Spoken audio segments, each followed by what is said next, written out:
A gente vai embarcar aqui numa das transformações mais profundas do pensamento ocidental. É a história de como, na Idade Média, a filosofia do direito deu um giro de 180 graus. Foi um momento em que a base de tudo deixou de ser a razão, como era para os antigos, e passou a ser a fé cristã. E para começar essa conversa, vamos direto ao ponto com a pergunta que está no centro de tudo. A lei vem da nossa capacidade de pensar, da razão, ou ela vem de uma vontade divina, de algo maior? Os filósofos gregos e os pensadores medievais deram respostas completamente opostas para isso, e é essa jornada que a gente vai fazer agora. Primeiro, vamos dar um pulo lá atrás, no mundo greco-romano. Para eles, o direito não era uma coisa que se criava do nada. Era algo que se descobria, sabe? Usando a lógica, a razão, observando a natureza do mundo. A verdade estava lá, para ser encontrada.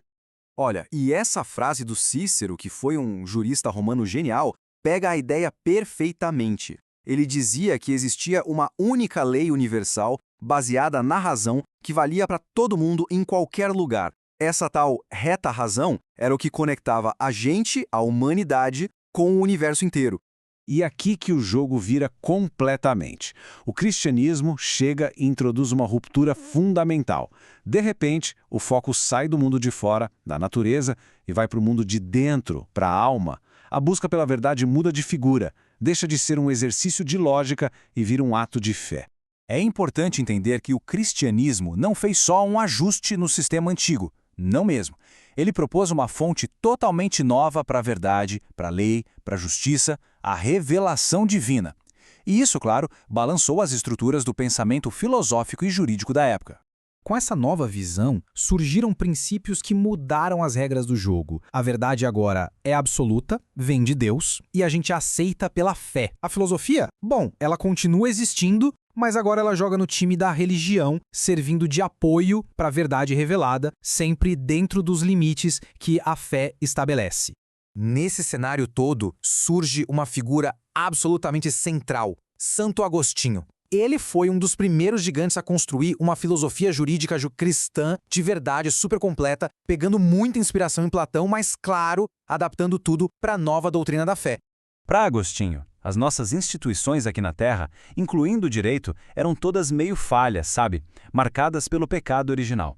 A justiça humana seria sempre imperfeita, meio corrompida. A justiça de verdade, a perfeita, só existiria no plano divino, naquilo que ele chamou de cidade de Deus.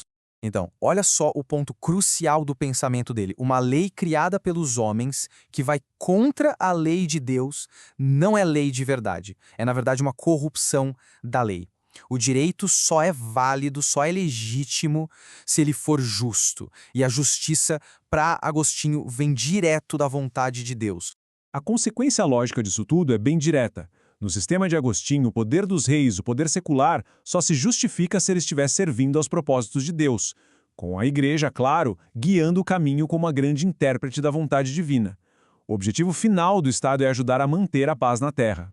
Agora, vamos avançar uns bons séculos no tempo e encontrar outra mente brilhante, São Tomás de Aquino. Ele vai oferecer uma síntese um pouco diferente.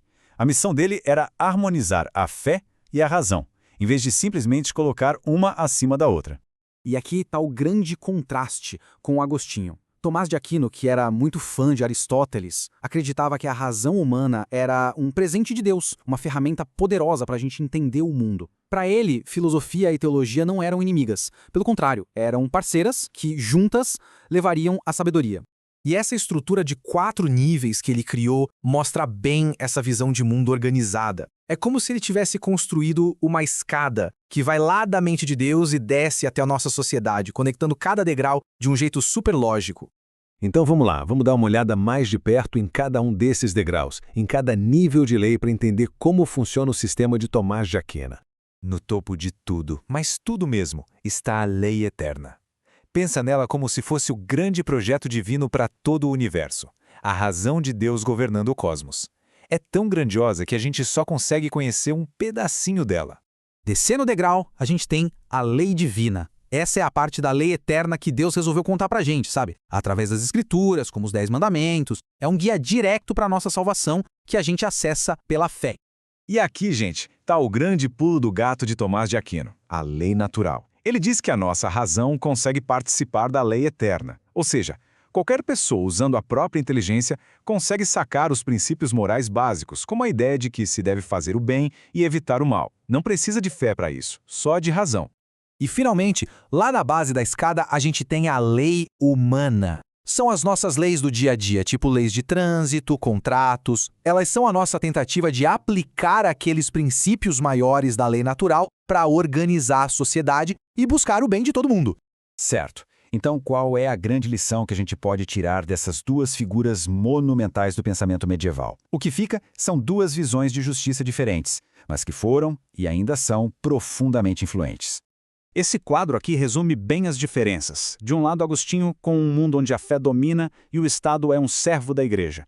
Do outro, Tomás de Aquino, construindo um sistema onde a razão tem mais autonomia para organizar a sociedade, contando que esteja tudo em harmonia com os princípios de Deus.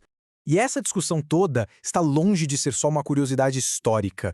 Ela mudou completamente o jeito que o Ocidente pensa sobre direito e política. A ideia de que existe uma lei natural acima das leis que os governos criam, por exemplo, essa é a sementinha do que, séculos depois, a gente ia chamar de direitos humanos. Essa tensão entre a lei do homem e uma justiça maior continua vivíssima.